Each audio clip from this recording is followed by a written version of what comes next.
Hello friends, how you doing? jpsarrireviews here, and welcome again to another statue review. And in today's video, we're going to review the new Captain America based on the art of the Amazing Spider-Man cover 323 by Todd McFarlane. When I saw the rendition, the first pics, I was like really intrigued by it because I gotta be honest with you, Captain America drawn by Todd McFarlane is not my favorite. But what I really like about this is that it clearly represents the art. And we gotta give them kudos for that. They definitely did it the way it's supposed to be. So in this video, we're gonna break it down for you. We're gonna look at the good, the bad, and ultimately, I wanna let you know, as I did with Spider-Man, if I think this is a great addition to your collection or not. So let's start with the packaging. And as you can see, it's the same as Spider-Man. It's the same window box, pretty much the same design, the same standard. Here's the art of the comic book that comes inside Amazing Spider-Man issue 323. Here is also the same image in large on the side of the same cover. The same happened in the background. And here on the side, of course, just Captain America. Very simple marble there. The bottom is just the legal lettering. All right, guys, now you can see Cap out of the package, and I'm telling you, it looks glorious. It looks great. It's a really nice depiction. I gotta be honest with you, I'm impressed with this one more than I am with Spider-Man. And I was looking forward to Spider-Man more than I was looking for Captain America. But looking at it, it's such a great choice. The pose, the art, the design, the colors, it's such a great choice for Cap. And it looks impressive. Even the base looks better in my opinion, a better design. It's such a nice depiction. And of course, but it happens with the Spider-Man statue and all the statues in this collection, even the 110, you get the comic book. So you get Amazing Spider-Man 323. Of course, this is the inspiration for this statue. As you can see, really looks cool. They did a really nice job to translate all of that because, of course, you only get a partial aspect of the drawing. The sculptor has to do everything in 3D, which is a fantastic job there. And the back, which is surprising, it also has 301, the Amazing Spider-Man. This is the same as happened with the Spider-Man statue, which is interesting. I wish they could have done something else, a different cover of, in this case, Captain America. You also get the card, which I like. I like this little card right here. And it doesn't come with the signature as some of them, of course. I didn't get the chance to get that one, but I do love the card as a collectible. And here, of course, is a hypnosis of Captain America in this particular issue. I'm not a fan of the cardboard, although I would say that the art that they chose for this is pretty neat. I really like it. I would say the same thing for Spider-Man. But if you're a statue collector, you may not want to have this because, of course, it's cardboard, and that's the only thing. If it was laminated plastic or so, I would have no problem with it. It would be great on display because, you know, as a cardboard, it's easy to damage, although it's a little sturdier, but still, you know, it's just cardboard. It has the serial number, but it's just a simple, there's some art design in there from marble, but that's about it. Now, in reviewing the statue, I'm telling you, it's a very impressive piece, a PVC statue. I've seen statues which are more expensive to have more visible seams. This one has seams, of course, it's PVC, and that's one of the issues that you have to deal with PVC, how to hide those seams. And I would say they're there, but they're not as visible. They were able to hide them really, really well, which is a testament of work well done for this PVC statue.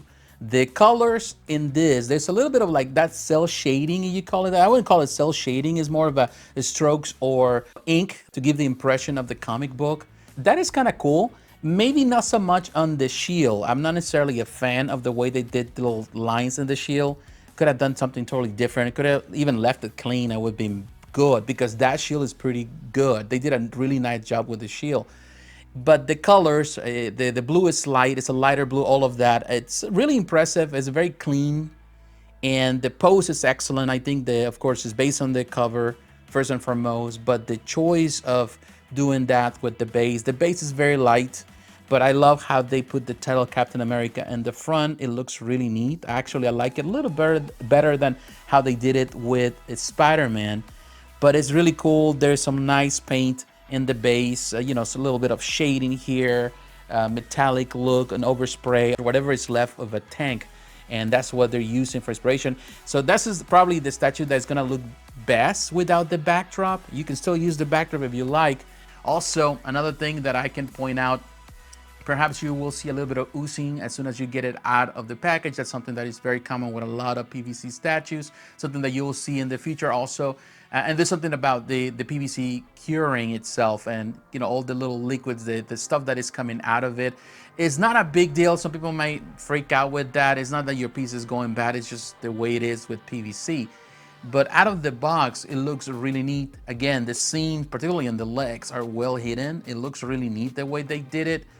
It's just impressive, the way they did the paint on the boots and the gloves. That red is bright, but also you see a lot of that little sprinkles of black and dark color and shading. It's so well done. The belt is well done. It's such a neat job for sure. The portrait is so close to the cover. They did a nice job on the wings, really, to represent the art without making it too fragile. Overall, it's a fantastic piece for sure. It's impressive just to look at. All right, guys, it is comparison time. And the first on the line is this Kotobukiya fine art statue, Captain America, that I reviewed some time ago, not long ago. And it's a fantastic piece, a great piece from Kotobukiya. Fantastic paint work, nice sculpt. One of my complaints with this piece was the shield, because it's bended. I haven't fixed it, or haven't found a way to fix it yet, or haven't even tried.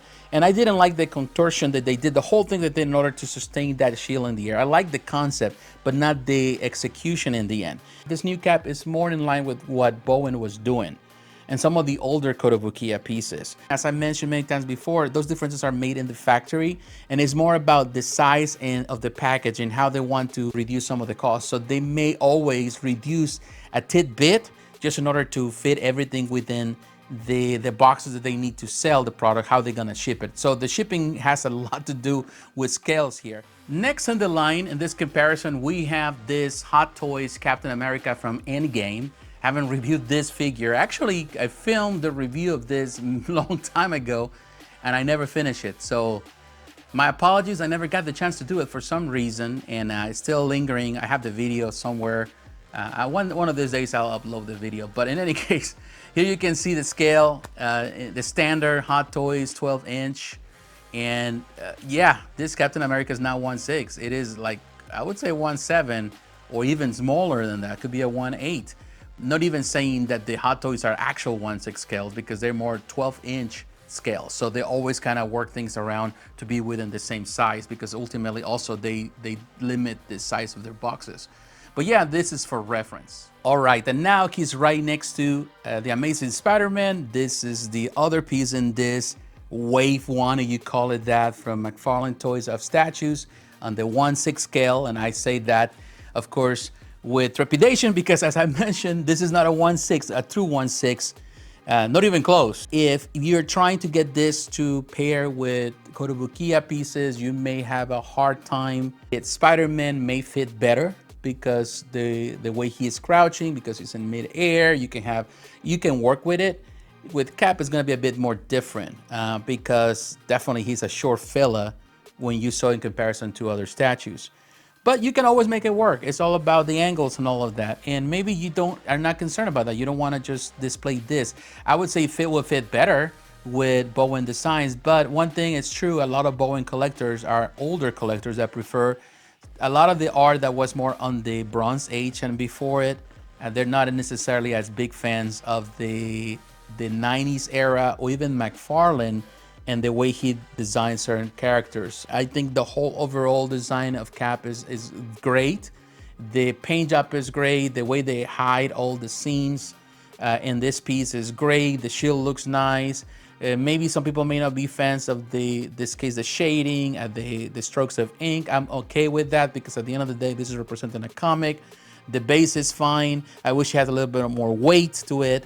But I like the title Captain America, the classic Captain America title at the bottom. I think it's a nice piece. It's for $50 again, I think is an overall good package. You cannot go wrong with this. He could have sold, this for, I don't know, like $100 for sure, like other companies do. Kotobukiya selling PVC statues around this scale, even smaller, for $150. So I'm telling you, he could have done that, and I'm sure people would buy. it's a really nice deal, you know, overall. Of course, you get the gift of the comic book and the card. Those are nice touches. But in the end, the statue itself is great. Again, the backdrop, it's fine. Some people may love to display it like that, which I don't mind. If you're a comic book collector, you want to have something like that in your book display. You're not necessarily or strictly a statue collector, then definitely this is a nice touch that you can have in your bookshelf. You know, this is for everyone. This is for the casual fan, for the hardcore fan. Whoever really likes this kind of thing is going to find a lot of value on this. And I can see the value in it. And I'm excited for it. I'm excited for this line. I'm excited for what Todd is going to do next. So my friends, what is your opinion about this? Do you like this cap? You don't like it? Are you a fan of what McFarlane is doing now? You are not. You're still on the fence. Let me know in the comments below. So once again, my friends, thanks for watching. Don't forget to like, to comment, and to subscribe to the channel. Hit the notification button to remind you of the next video. Follow me on social media, Facebook, Twitter, Instagram. The links are in the description. And please consider supporting the channel financially through Patreon. My friends, God bless. Take care. I will talk to you again. Bye-bye.